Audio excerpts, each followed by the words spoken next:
नमस्कार, स्वागत है आईडीडी न्यूज पर। बोकारो के समाचारों को सुनने से पहले आइए जानते हैं इस शीतलहर के प्रकोप को देखते हुए झारखंड सरकार का आया स्कूली बच्चों के लिए एक बड़ा फैसला। सड़क दुर्घटना में एक युवक की हुई मौत, एक हुआ घायल। झारखंड सरकार के 3 साल पूरे होने पर भाजपा ने की प्रेस वार्ता। समाचार विस्तार से आगे।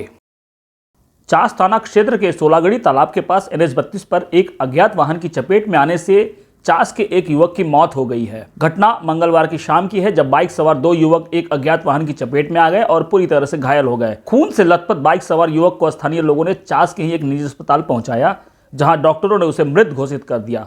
वहीं उसके साथ दूसरा घायल व्यक्ति की स्थिति फिलहाल ठीक बताई जा रही है। वहीं मौके पर पहुंचे चास थाना के SI राकेश बंधु ने बताया कि मृतक का नाम चंडी प्रसाद है, जो चास के मेन रोड स्थित मछली पट्टी का रहने वाला है। फिलहाल पुलिस जांच कर कार्रवाई कर रही है। 3:45 बजे आसपास सूचना मिली कि सोलागढ़ी तालाब के पास एक सड़क दुर्घटना हो गई है।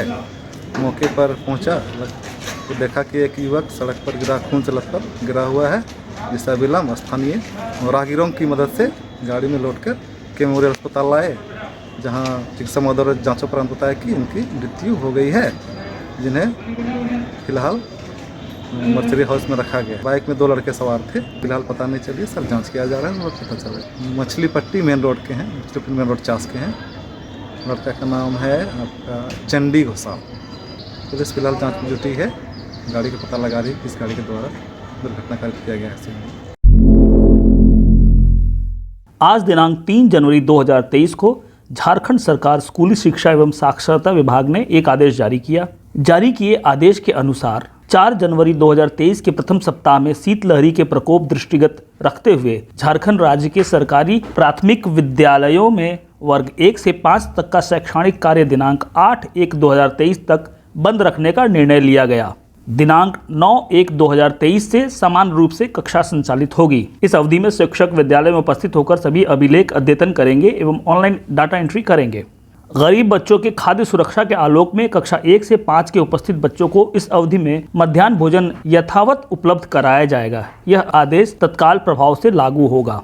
इस सूचना को देखते हुए प्राइवेट स्कूलों में भी दिनांक 4 जनवरी 2023 से दिनांक 8 जनवरी 2023 तक बंद रखने का निर्णय लिया जा रहा है। बोकारो में भाजपा ने प्रेस वार्ता कर झारखंड सरकार के 3 साल पूर्ण होने पर 3 साल के किए गए कार्यों का आकलन करते हुए भाजपा के प्रदेश प्रवक्ता सह बहरागोड़ा के पूर्व विधायक कुणाल सांडगी ने चर्चा की।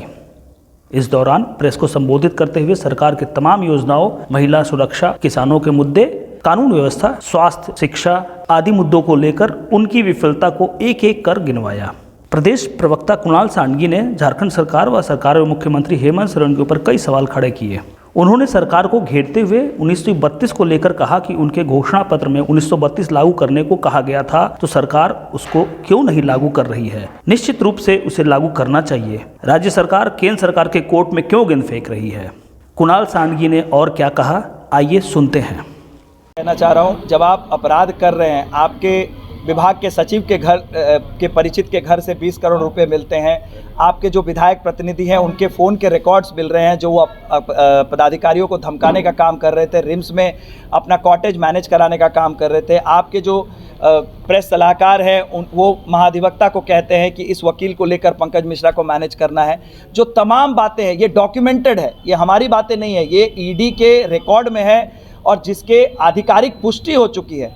इन विषयों को जब जनता के संज्ञान में हम ला रहे हैं, उनके सामने ला रहे हैं, तो ये कहा जा रहा है कि राजनीतिक भेदभाव के साथ, राजनीतिक भावना के साथ ये किया जा रहा है, जो दुर्भाग्यपूर्ण है। उन्हें सम्मान करना चाहिए। जो केंद्रीय संस्थाएं हैं वो अपना ड्यूटी कर रहे हैं, जो अफसर ईमानदारी से अपना काम कर रहे हैं, उनका सम्मान इस राज्य सरकार के लोगों को करना है। जब आप देखें, ये जो भ्रष्टाचार पर 0 टॉलरेंस की जो पॉलिसी है, ये इतनी सख्त है कि किसी पार्टी के लोगों पर भी अगर ये आरोप लगेगा, ये आरोप सिद्ध होंगे, तो निश्चित रूप से उन पर भी कार्रवाई होगी। देखिए, 32 पर बात करना क्या है, 32 अगर लागू करना है, उसे लागू करके राज्य सरकार को दिखाना चाहिए। ये इनके घोषणा पत्र में था और 32 भावनात्मक मुद्दा है। उस निश्चित रूप से अगर राज्य सरकार का उद्देश्य सही है, उनकी मानसिकता सही है, तो धरातल पर उतारना चाहिए, ना कि केंद्र सरकार के कोर्ट में बॉल को फेंकना चाहिए कि 9वीं अधिसूची में लाकर आप 9वीं अनुसूची कोई ऐसा नहीं है कि उस पर कोर्ट रिव्यू नहीं कर सकता, उसको भी कोर्ट रिव्यू कर सकता। आप इसे लागू करके दिखाएं। अगर लागू केंद्र को करना है तो आपने अपने घोषणा पत्र में क्यों लिखा कि आप 32 के खतियान को लागू। उप विकास आयुक्त कीर्ति श्री ने मंगलवार को पेटरवार प्रखंड के ओरदाना पंचायत में मनरेगा पार्क का किया निरीक्षण। वहीं उन्होंने ओरदाना पंचायत के अमृत सरोवर का भी निरीक्षण किया तथा कार्यान्वयन एजेंसी को इनलेट, आउटलेट तथा ड्रेसिंग का कार्य जल्द पूर्ण करने का निर्देश दिया। अब बात बोकारो के मौसम की।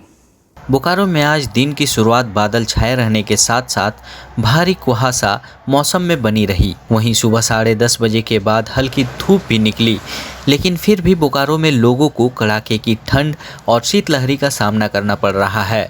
मौसम विभाग के अनुसार आज का अधिकतम तापमान 23 डिग्री सेल्सियस और न्यूनतम तापमान 12 डिग्री सेल्सियस रिकॉर्ड किया गया।